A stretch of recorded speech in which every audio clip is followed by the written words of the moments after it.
meetings.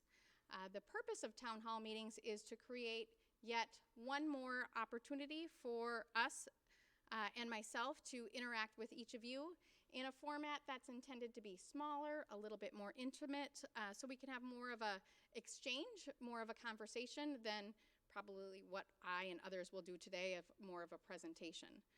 So the town hall meetings will have started. Right now we have a specific topic associated with our town hall meetings that I'll talk about here in a minute. So this first in the series, we have several. I think I have 5 to 7 different town hall meetings because we want to invite all to participate. But going forward, our intention is that we will have probably 1 to 2 town hall meetings per month, and they will take on various topics depending on what's kind of most relevant at that point in time. Town hall meetings will always be voluntary, so that they'll be conducted on work time. So you will be, paid for the time that you participate in a town hall meeting, but they're not mandatory. And we imagine that depending on the topic, different people may want to participate. But we also want to make sure that we are inviting, welcoming, and encouraging participation by as many who are interested. Town hall meetings are not intended to be like a one and done. Instead, this will be a new format for communication that will be ongoing. So you can expect to be invited to town hall meetings from now until who knows when, because we think there are always relevant topics. And what we hear from you is that you would like to have more opportunities to hear what is happening with the company, not just in Roseville and in Milwaukee, but also what's happening with our anticipated and what right now is anticipated growth and what will be really real growth as we expect in the coming months. The typical agenda for a town hall meeting will again include some sort of company update, so what's kind of the overall status, encouraging question and answer time, not only for say 10 minutes, but throughout the session that you would have. And then we'll also try to focus on a specific topic. So with that, we're making the best use of your time when we gather together. And as is good with any healthy meeting, as Todd has so clearly tried to teach me over the years, is have some sort of a wrap up as we close that time together. Any questions on what the purpose or for those, there's been a couple town hall meetings we've already kicked off this week. Any questions on what this is about or why we're doing it? And again, that's why we're doing it in smaller groups, because if I ask that question in a group of 10 or 15 people, I'd probably get 8 to 10 questions. So that's reinforcing for why we're doing this. So the specific topic for the first series of the town hall meetings has to do with our strategy planning process. And I'm not going to go into that in great detail because I want you to come to the town hall meetings. But the strategic planning process is a multi-phase process that really Pediatric Home Service has been doing for many, many, many years because for the benefit of our organization and more importantly for the benefit of all those we serve, it's really important that we be planful, not reactive. So we have been, I would say, very much focused on doing strategic planning for many years. But a difference, I would say, in what we're doing right now is it's maybe through a different lens or with a different perspective, because what we're preparing to do is to care for many more kids and help many more families. So what that means from a strategic planning perspective is we are not changing how we describe ourselves, we're not changing what drives us, but we're refining it. So when we bring in new organizations, when we introduce ourselves to new markets, when we talk to new prescribers and referral sources, we're very specific in the type of words we use so that they really understand not only what we do, but why we do it. So there's multiple phases of strategic planning, as you can see across those boxes along the bottom. Our focus right now is on a part that's called strategic intent, and that's really that refinement piece. A key piece of that is really articulating our guiding principles. So our guiding principles are statements that really tell us what we do, but more importantly, help us make the decisions. So if you think about guiding principles that we have at Pediatric Home Service, would anybody be, is there one that comes to mind for anyone that helps you make a decision every day? Take care of the kid. Nice. Yeah. I mean, that's our overarching guiding principle. We sometimes call it our mission statement, and it is a portion of a mission statement. But if you had to close your eyes and think of any scenario, can you think of one where taking care of the kid didn't come into play in the decision that you ultimately made? No. And as you think through it, and as we'll exercise when you participate in town hall meetings, there are several more guiding principles that kind of cascade from that help us to make decisions in what we do. Now, the reason we're doing that, you may wonder, actually, why are we doing that? If we already know it, if we already practice it, what's the point of working together to articulate it? The point is we have a lot more people to teach, so that as we grow and expand, we make sure that all of the services we provide are done in that PHS way. That starts with taking care of the kid, and then has all of these cascading principles that help us carry forward. So that is like I said, the first in the series. And I think it's important for me to also describe that as we do these town halls, they are going to have somewhat different formats depending on what we're doing. So like this one right here, when you come, and I hope this doesn't deter you, there's actually work to be done, because what we want to do in this first in series of the town halls is actually articulate those guiding principles. Because, and I know it sounds corny, but I love it, it's those guiding principles that are the recipe of our secret sauce. And you are all the chefs in the kitchen that make the secret sauce. So I am asking you to help us write down the recipe. So that means when you come to these town halls, that's the work to be done. We have this recipe to write together. There are other town hall meetings that might be maybe a little bit freer. There might not be work to be done. Maybe it'll be more of a Q&A. So for example, I know you're all just dying to know, where are we going? Who are we buying? Who are we partnering with? What does that look like? I promise we will get there. And we see that as a great opportunity for a town hall meeting where we can just sit down and we can have a Q&A the whole time. Really no agenda, but you guys just want to know who we're going to be working with, right? Who we're going to be serving. We see a town hall, again, with those smaller groups and more intimate format to be a great way to have a conversation about that. So many more to come. We had 2 this week. I would like to thank our first of first group. So if you're competitive, first of first means you were first. If you're not as competitive, that means you were the guinea pig.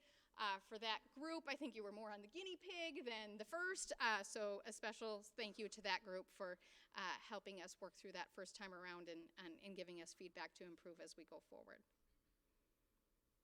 Any questions on the town halls? You, Cameo? Good question, Lori. God, no. And thank you. And that's for all of your benefit, right? In fact, next week I have some travel, so I won't be able to participate in one of the meetings. And also going forward, it's not just me that wants to have these two-way conversations with all of you. It's any number of us on the senior team. So you can expect it to be facilitated by many of us. Thanks, Lori. Any other questions? Before we go on, there was, well, as always, many exciting events going around here at Pediatric Home Service, but one I wanted to highlight and congratulate is Michelle Curley. Michelle was awarded the Minneapolis-St. Paul Outstanding Nurse in Administrative Leadership. So I'm not sure if Michelle is here, but heartfelt. Oh, there she is. Congratulations to her.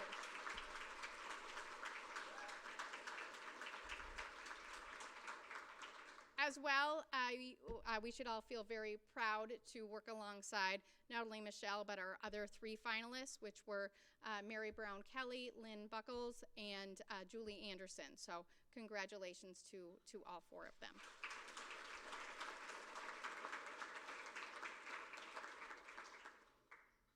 All right, what's next?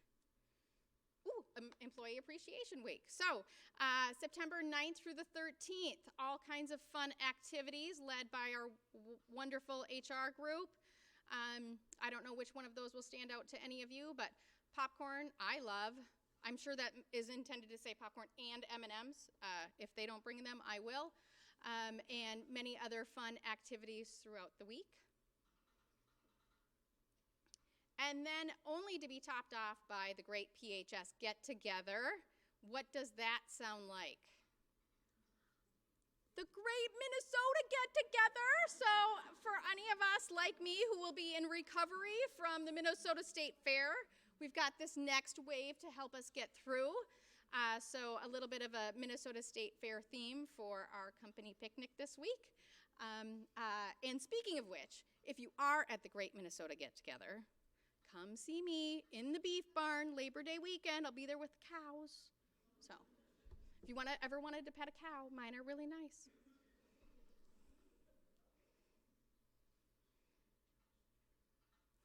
I think that's all I have to say. Can't beat it.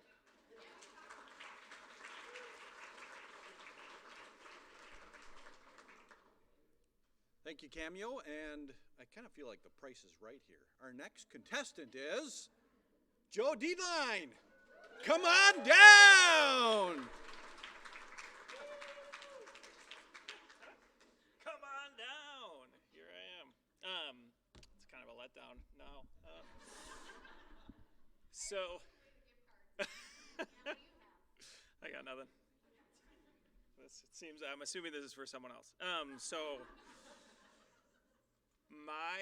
Well, first of all, I'm Joe Dietlein. For those of you that I haven't met, I am the Chief Strategy Officer here at Pediatric Home Service. I'm charged with keeping us growing over the years. So currently, that's taking on different forms than it has in the past, but really, really fun forms. I've been asked to spend the next several minutes talking to you guys about growth and about our strategic plan for fiscal year 20. So for those of you that were here last time, we spent a little bit of time on growth and talking about the different models that we're pursuing. The first few minutes, you'll hopefully tolerate a bit of a review, and then we'll move into some new material. And then at the end, we'll talk about the fiscal year 20 strategic plan as an extension of what Cameo was talking about just a second ago. There we go. So from a review standpoint, last time that we talked, I'm going to hit these slides pretty quickly, so find me in the hallway afterwards if you've got questions about it. But different growth models, these aren't exclusive or any Harvard Business School model or anything like that, but different ways that we've thought about growth. Organic, getting more business out of where we are already, products and services, adding on new things like wheelchairs or the Tranquility line of diapers. Geographic would be what we did in Milwaukee, so extending into the Wisconsin service area. And then M&A and partnerships, which is kind of the exciting thing that we'll talk about today in specificity. From a geographic growth standpoint, we're in 2 states. There's 48 more. What do we do? How do we narrow it down?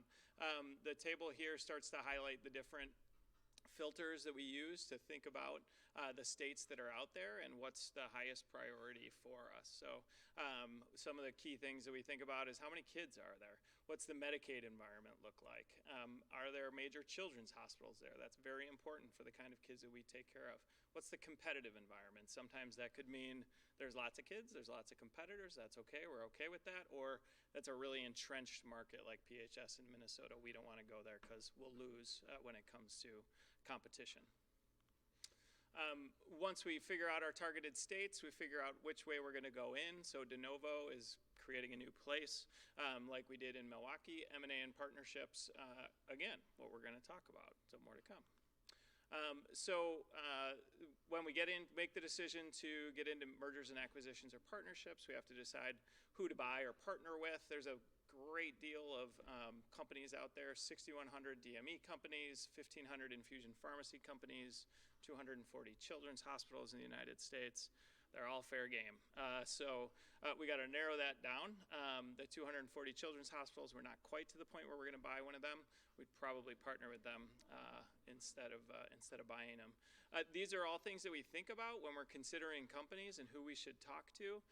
The one that I circled on the bottom, that's really the most important. So can we make that partner better or that company better, or can they make us better by us coming together? Can that equation of 1 + 1 really equal more than 2 is what's key when we're thinking about these situations. So that's really where we put the most focus, is how do we create more value by the set of services that are out there.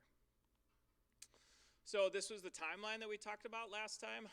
This is kind of how the process works. Somehow we get introduced to a partner or a potential company. If you were here last time, you'll recall the dating analogy that we went through. We have a face-to-face meeting that, nothing replaces face-to-face. You always want to get on a plane or get in the car and go talk to them face-to-face to really start that relationship. And then we move into the not so gratifying confidentiality, non-disclosure situation. So once we get to kind of a meaty discussion, that's when we can't talk about it anymore. And when everybody here wants to know what are the details and who are we talking about, unfortunately, we can't talk about it just because it would potentially lure in other competitors. It could give away strategies that other companies are using in markets, and we just need to keep it confidential. After we sign the non-disclosure agreement, we continue to have conversations. We develop into a letter of intent and due diligence process and integration planning. Those two last things are what we're going to get into with specific examples. So, thus concludes the review. Now into the new material. For those of you that wanted to sleep through the review, perk up now.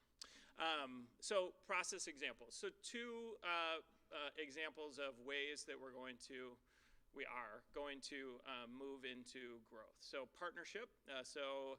In this example, we will consider a fantastic children's hospital in Philadelphia, Pennsylvania called the Maynard's Children's Hospital. Its service area is Southeast Pennsylvania, Delaware, and New Jersey, which, if you know where Philadelphia is, makes sense, right around there. It's a small to medium-sized hospital, 350 beds total, 40 NICU beds. They have about 25 clinics in their health system surrounding them. And the partnership we're going to pursue with them is called a managed service agreement. We'll talk about what that means in a second. And then on the acquisition side, we are going to go to a very well-run, albeit small, home care company in Detroit, Michigan, called Cameo's Pediatric Home Care.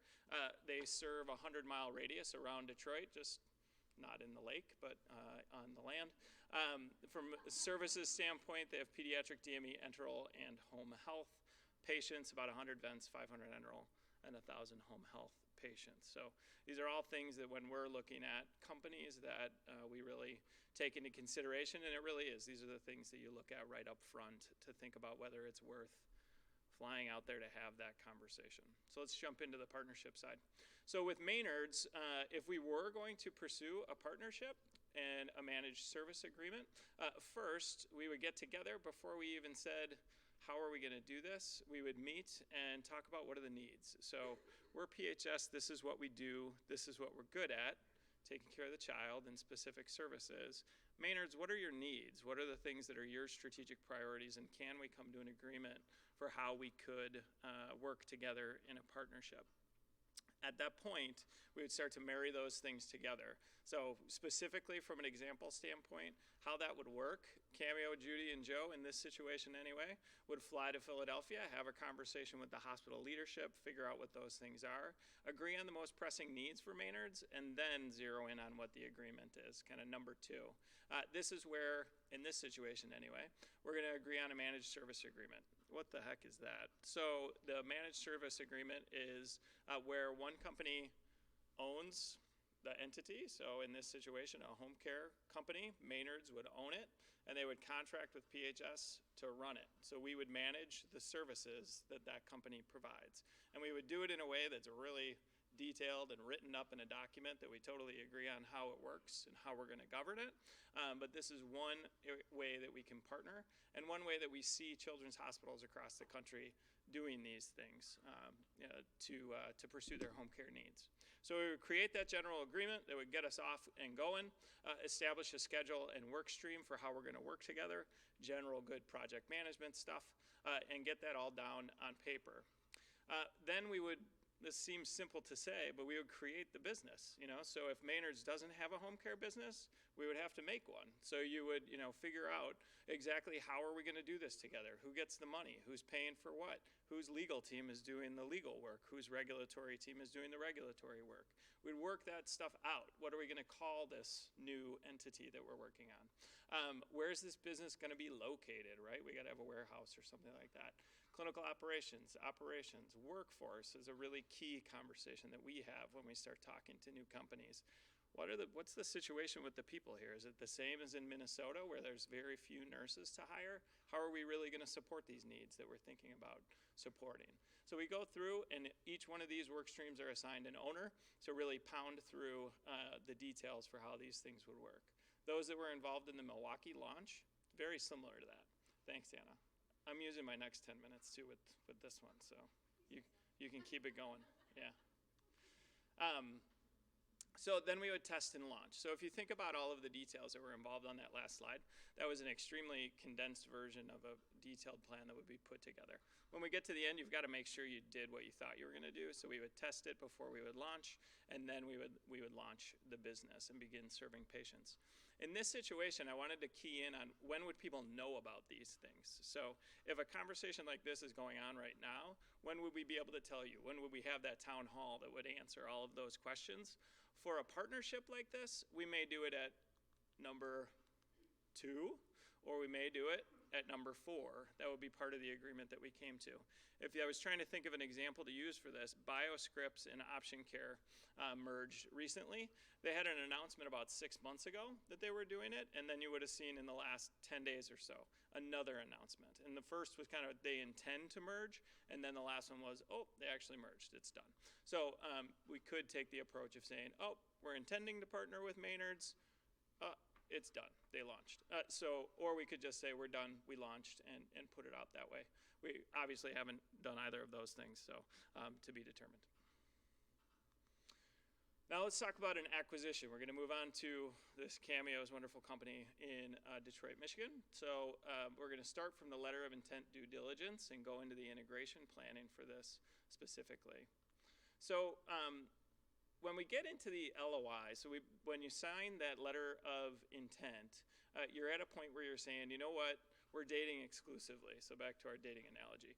You're not going to date anybody else. You're giving me your letter jacket, that's it.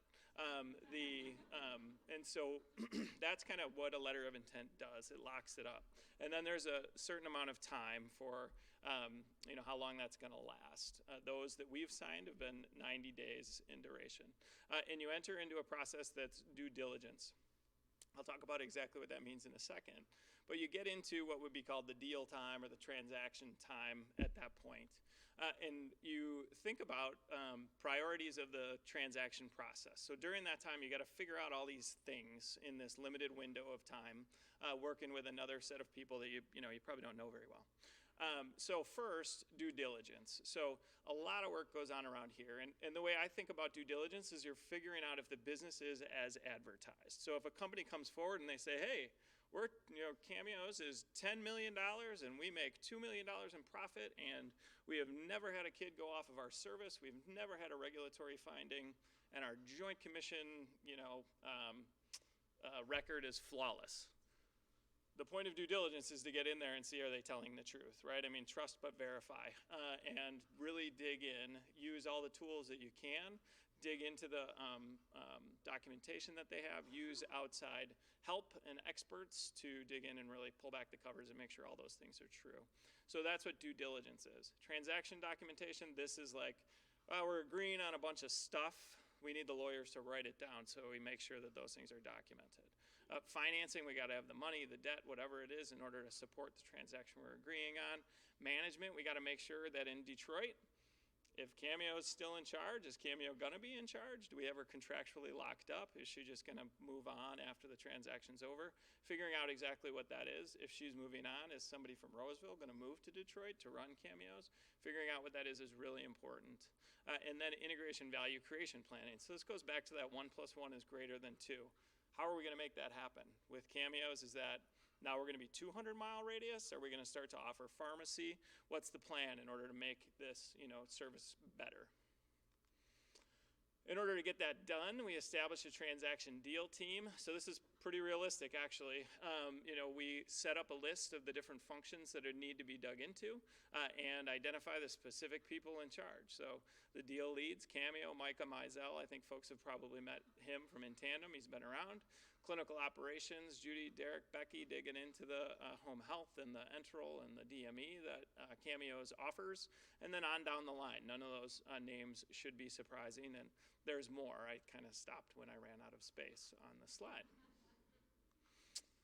And then when you get into integration, so we would get to the finish line, and there's a whole lot of things that can happen throughout that deal process that can make things fall apart. Unfortunately, we've already had a couple fall apart. So it's not very satisfying, let me tell you.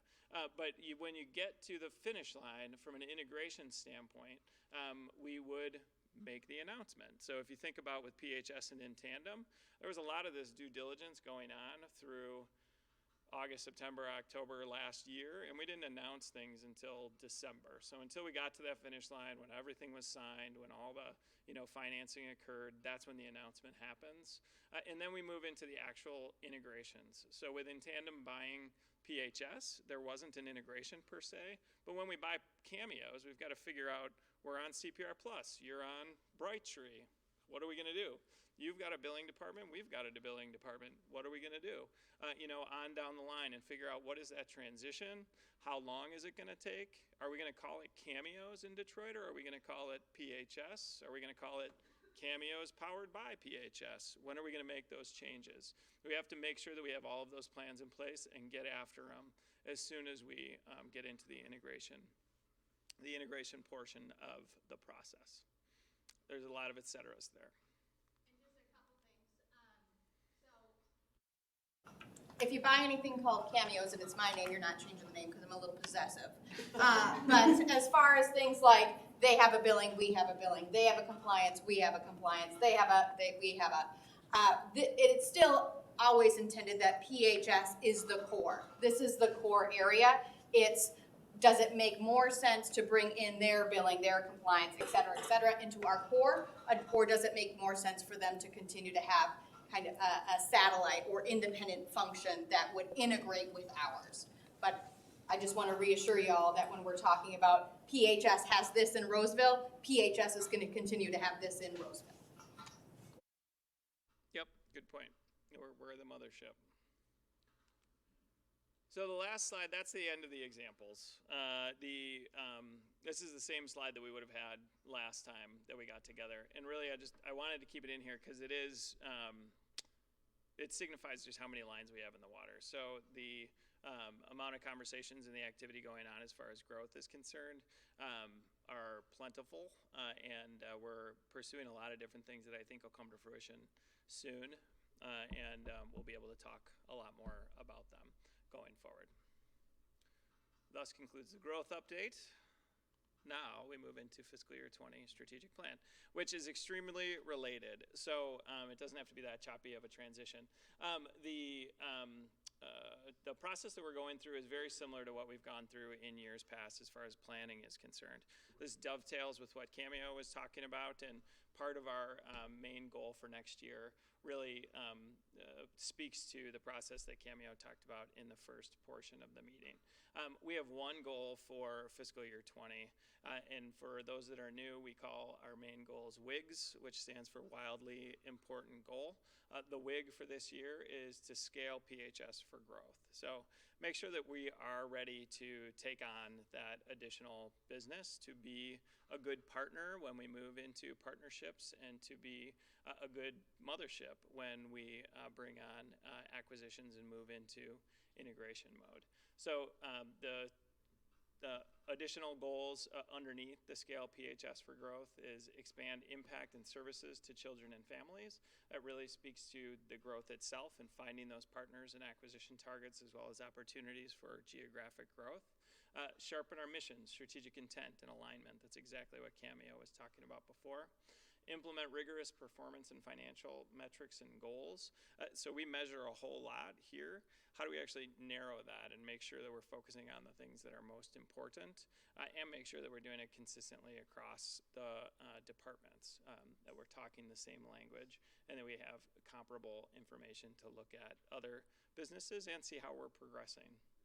Optimize operations and technology. I know tons of people in the room are involved in the EHR and the ERP projects, that speaks to that effort. There'll be a lot of focus on optimizing our systems through fiscal year 20. And then define and clarify our unique culture and commitment to our employees. So as we've been going through planning over the past several months, there's been a big focus on what have we heard from you guys, and how do we make sure that PHS is still a great place to work and continues to be that, because you are the keys to the secret sauce that Cameo was talking about before. From a date standpoint, where are we?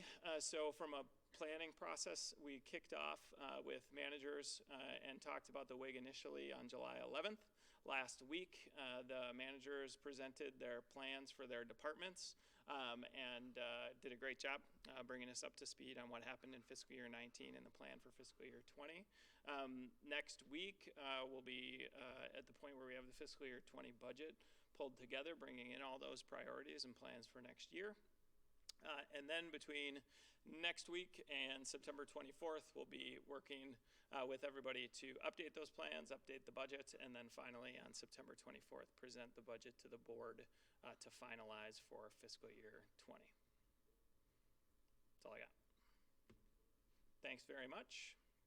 Find me later for questions.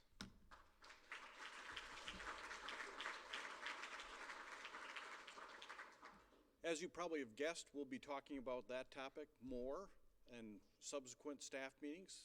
One of the other topics that we have talked about in the past is an ongoing one, is our succession planning, in particular preparing for Judy's retirement. And yet again, we have some changes, albeit a little more minor than the restructuring we went through in the past meeting, but we've had a number of evolutions of this succession planning, and Becky, our Senior VP of Clinical Services, will come up and describe some of the others.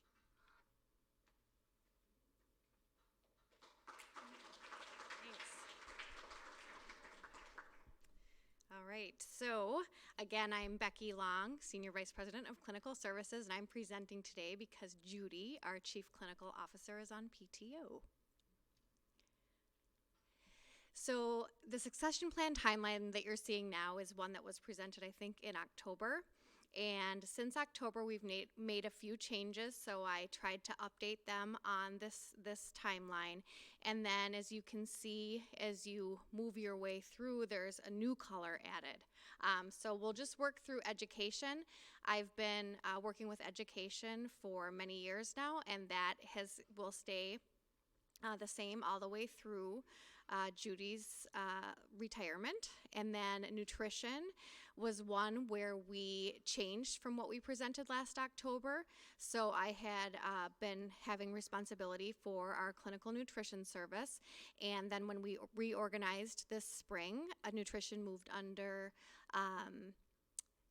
Jill Liebers in pharmacy, and then social work.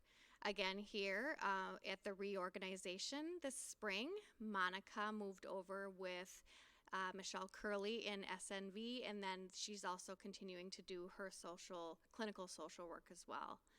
And then the IV in pharmacy had changed at the time in October, and then that was also a time where I took on HCN.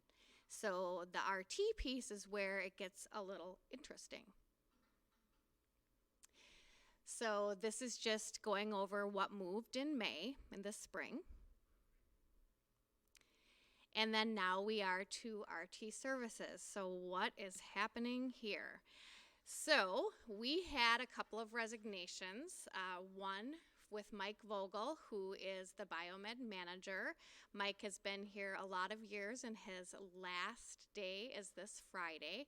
So I just wanted to take an opportunity to thank Mike for all of his leadership and years of service at PHS. He will be missed greatly.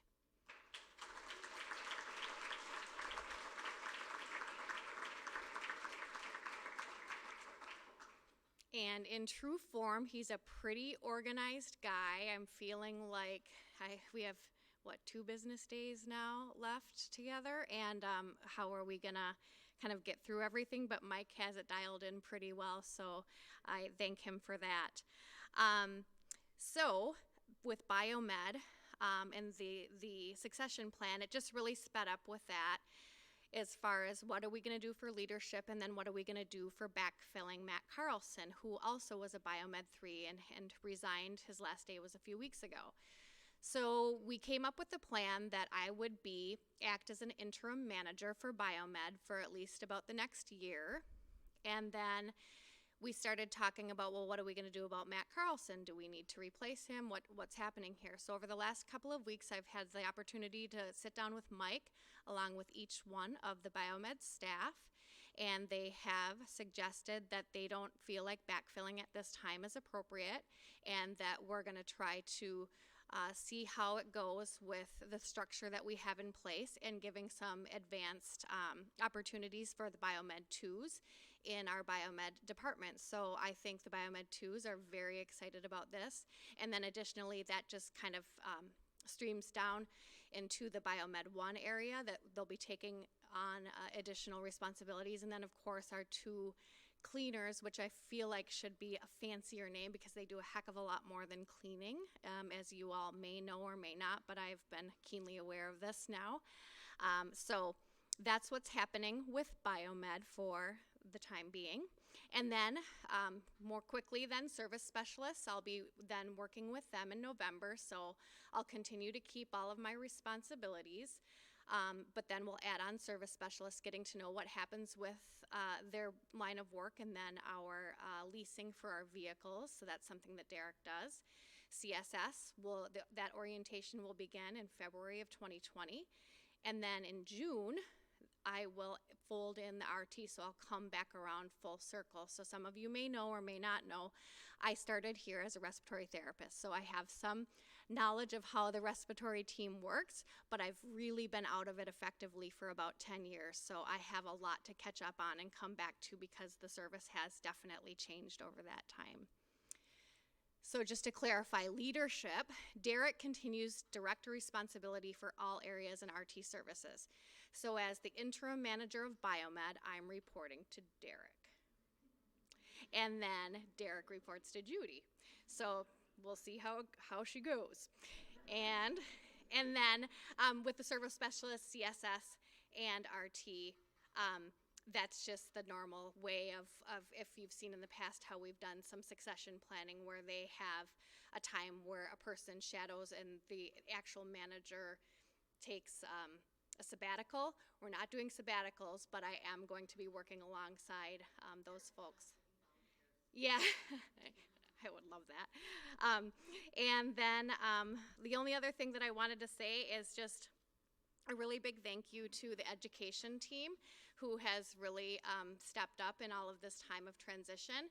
And then I took on HCN kind of mid to late last year, and have been working with the HCN team pretty in depth, because I sit in a cube out in and among the HCN people, and they do such a fantastic job. Our office staff, as well as the field nurses, are just such an amazing group of people, and so it provides this opportunity for me to work with Biomed, because they've really got this in HCN as well.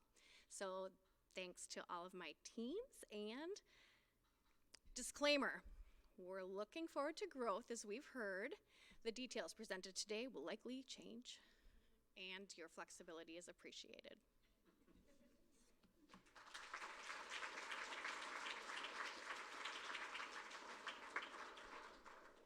And hopefully you followed that. That's like one of those exam questions you get of who's sitting next to who, and somebody's three people down and they're married to, and then you've got to find out who belongs to who. It's kind of crazy, a little bit, but it's good. Actually, I'm excited about the next announcement that we have. So Jason Spiker, our senior training specialist, will come up and talk about our new launch.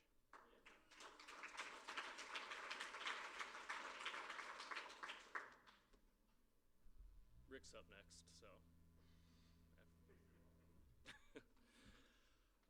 Welcome everyone. as Todd said, Jason Spiker, Senior Training Specialist in our HR department. Everyone else has been a VP or senior team member, so maybe someday I'll be our Chief Learning Officer or something like that. So as like some of you are new, PHS does have a leadership development program. We call it our LDP for short, and that actually started out from a strategic initiative back in 2009. So it's been around for about 10 years. We've had 14 LDP teams go through the program. The program is 18 months long, and we have 45 current employees who are graduates, and they represent about 90% of the departments, have at least one person who's gone through and graduated the LDP. So has pretty deep-seated roots in PHS, and so now we're shaking it up a little bit. And so I've been administering the LDP for about the last 4 years, because I've been here about 4.5 years. So just a little background on my experience with it. So why the change? As I said, it was an 18-month-long program, and so we want to make it more accessible. We want to open up the opportunities for personal development to more staff at PHS and get you when you're ready. We know that a year and a half is a huge commitment. What we'll be asking now is still a very big commitment, but it might be a little more feasible for you. Also, it's been 10 years, so there's a lot more research and things related to leadership development out there, so we wanted to refresh some of the content. We've made a lot of small tweaks over the years, and so we want to consolidate all the feedback we've been getting from graduates of the class.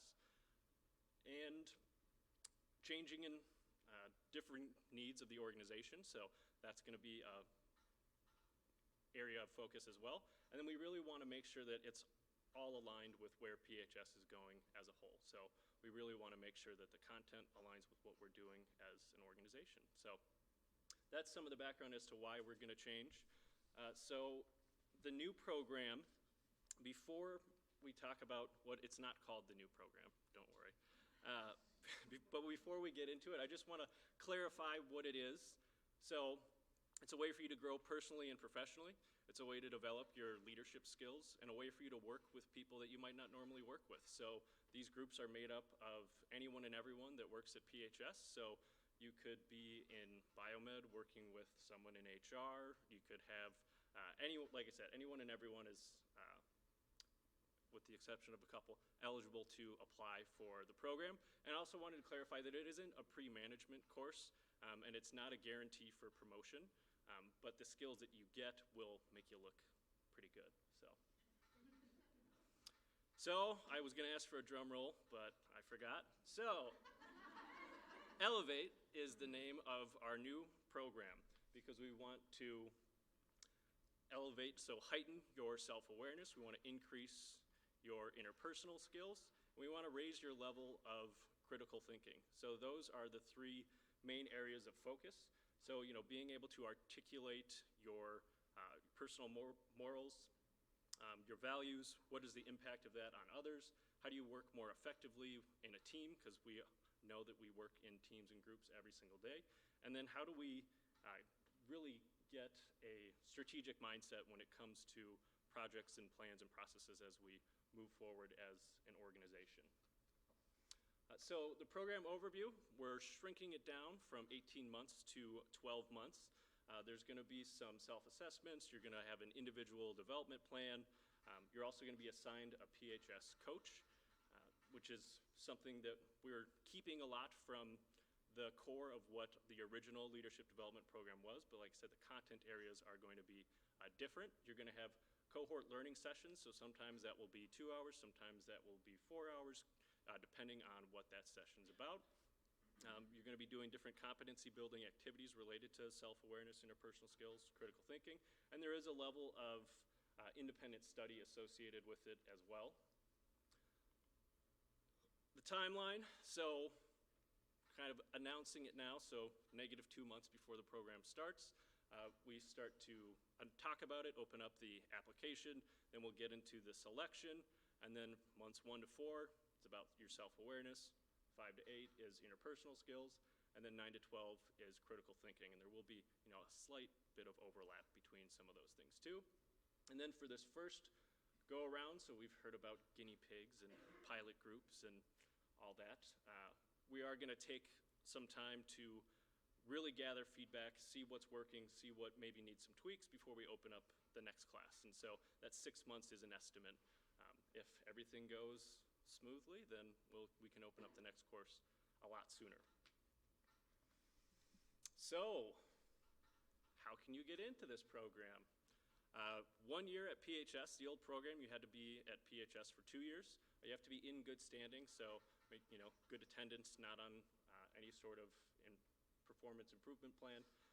You also have to get a recommendation from your supervisor, and you have to be able to work independently and collaboratively for the program. So like I said, some of this work, the expectation is that you're volunteering your time because it is your personal development, but some of this stuff will happen on PHS time too, similar to the town hall meeting. So when you're meeting with your assigned coach, that is paid time, not volunteer time.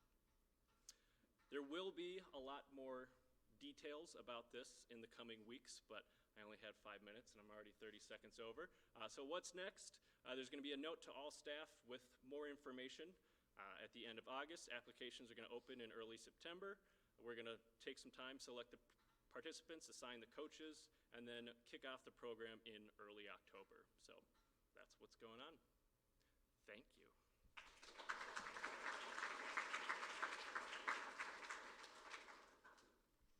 That is taller.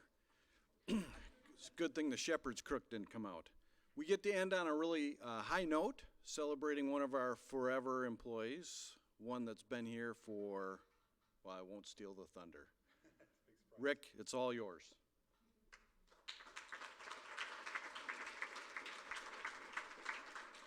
All right, so as Todd said, I get to close out the show by celebrating Jason in 20 years at PHS. When Jason started with us 20 years ago, he was our network administrator. He was really our guy for all of the infrastructure that we had at PHS.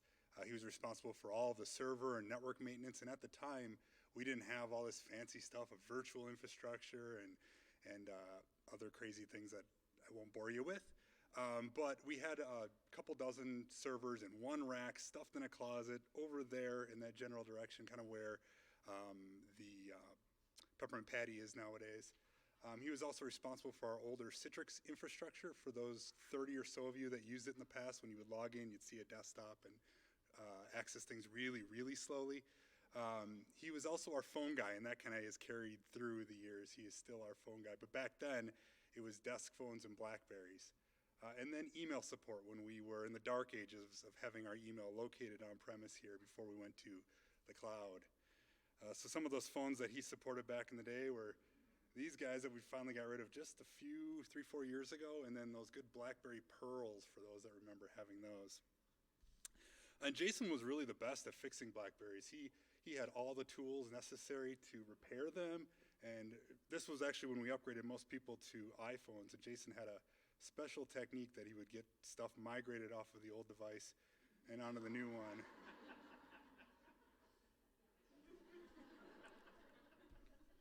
It's also how we wipe all the PHI off the phones too. Jason's always been a really good participant of any of the PHS events here. This was from Halloween a couple years ago. We did kind of an It theme Halloween, and actually I remember we were still doing construction here in the office, so they had this big plastic sheet, and I would walk back and forth dressed as Pennywise behind the sheet. Yeah. And then Jason was an axe murderer.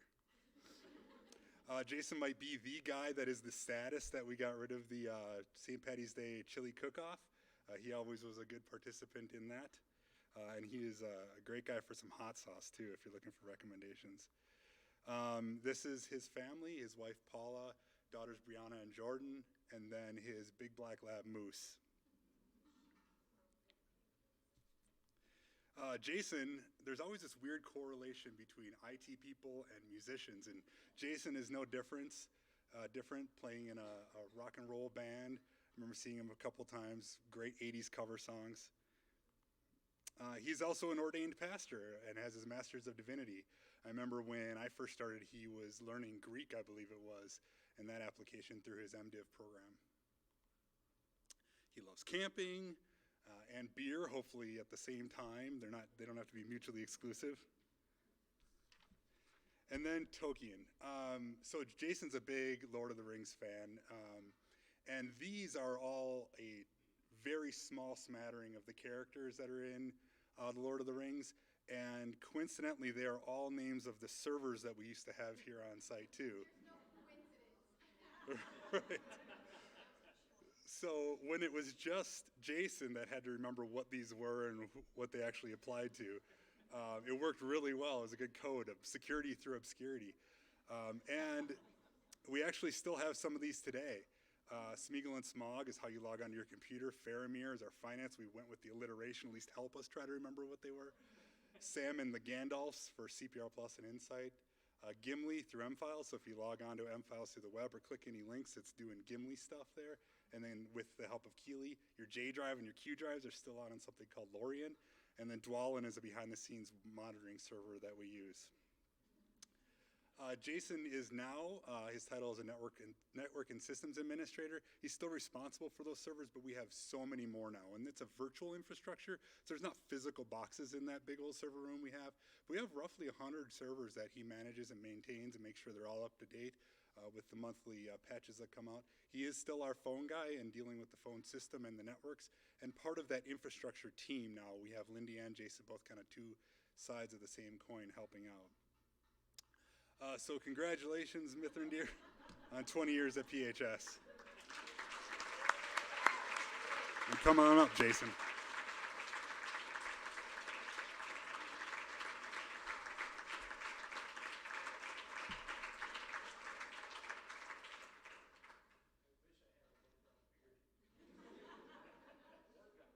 And Jason, do you remember, what did Susan call the blackberry? The blueberry.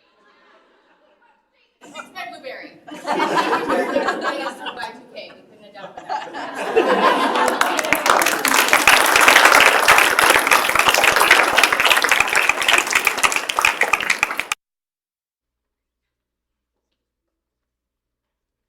Well, thank you very much. That was fun to learn a little bit about Jason. Actually, there was a very short period of time where Jason wasn't the phone guy. The HR guy was the phone guy.